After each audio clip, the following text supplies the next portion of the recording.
So today guys, we are going to cook a special menu for oxtang. So ito yung ating oxtang. And this is our spices. So we have lemongrass, spring onion, peppercorn, vegeta, salt, calamansi, garlic, red onion. So ito yung ating mga spices.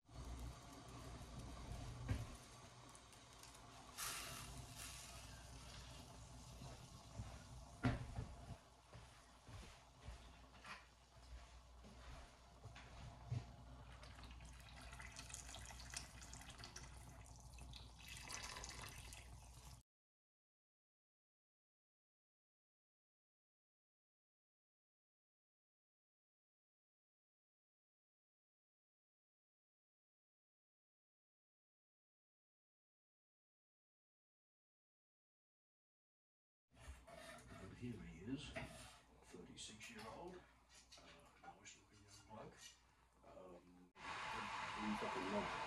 Everybody loves it. But eventually, falling fucking sorted with jails or whatever, and that's the end of them.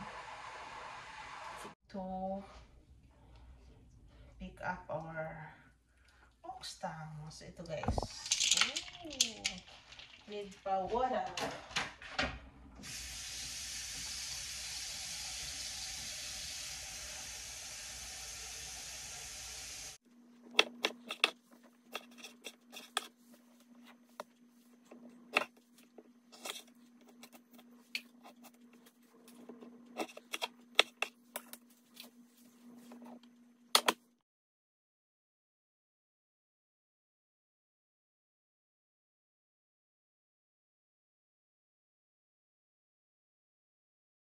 Very cute. I take off all the remaining. Very cute. So we're going to put back to the in here. Simmer for another 20 minutes.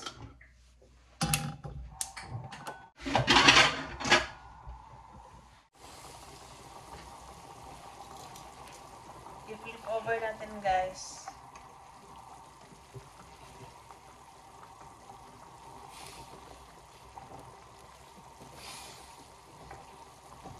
Naglagay tayo nito guys ng 1 tablespoon ng teriyaki sauce, 1 tablespoon ng oyster sauce, 2 tablespoon ng soy sauce, 1 teaspoon of Worcestershire sauce, then we will add a tablespoon of vinegar, 1 tablespoon ng tomato paste. Okay. We will add 1 tablespoon of raw sugar, 2 tablespoon, heaping spoon ng tomato relish. Na lang tayo guys sa ating oxtang. So ito yung ating with onion, garlic, bell pepper, and this one.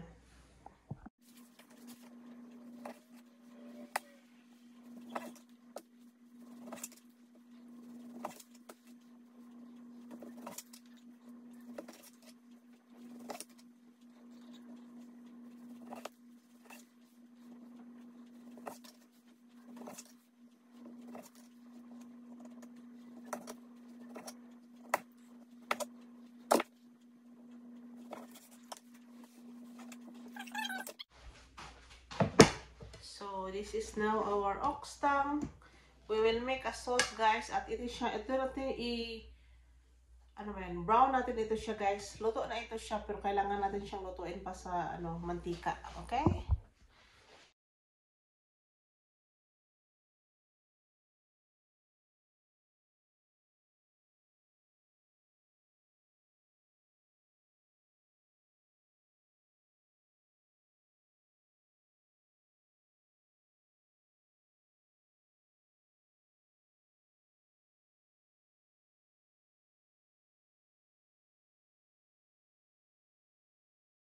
Naprito na natin. So we are going to cook now our sauce. tayo ng sauce, guys. Yung garlic.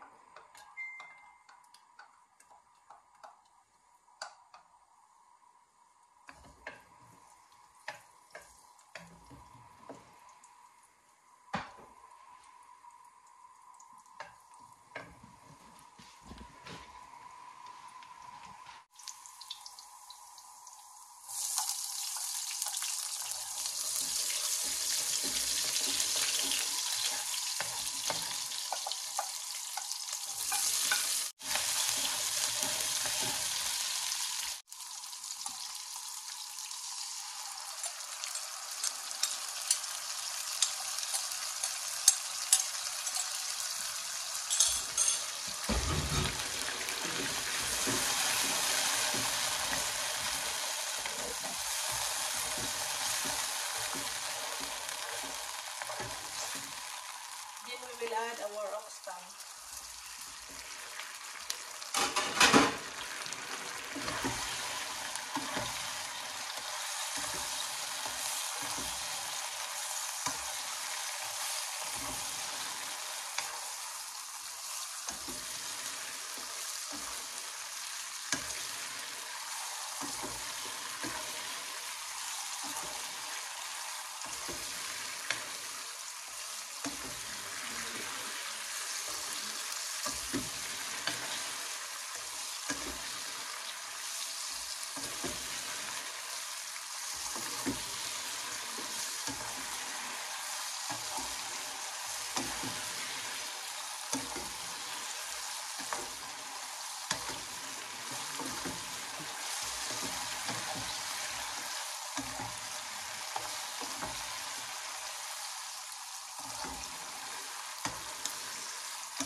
So guys, this is now our final product, our ox tongue pangpulutan recipe.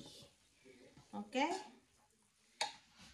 this is now our final product. This is our ox tongue recipe, and if you haven't subscribed yet to Tess Home, please consider subscribing. Thank you for watching, and I hope you delighted with my recipe, and I hope you can try this at your very own kitchen, guys. This is Tess Home. Thank you for watching. Bye-bye! Pangpulutan ox tongue recipe. Guys, ito na yung ating ox tongue pangpulutan recipe. So, if you haven't subscribed yet to Tess Home, please consider subscribing. Thank you for watching. And yes, guys, this is so yummy. Thank you for watching. Thank you for watching, mga best friend. Have a lovely day. Bye-bye. Pangpulutan recipe.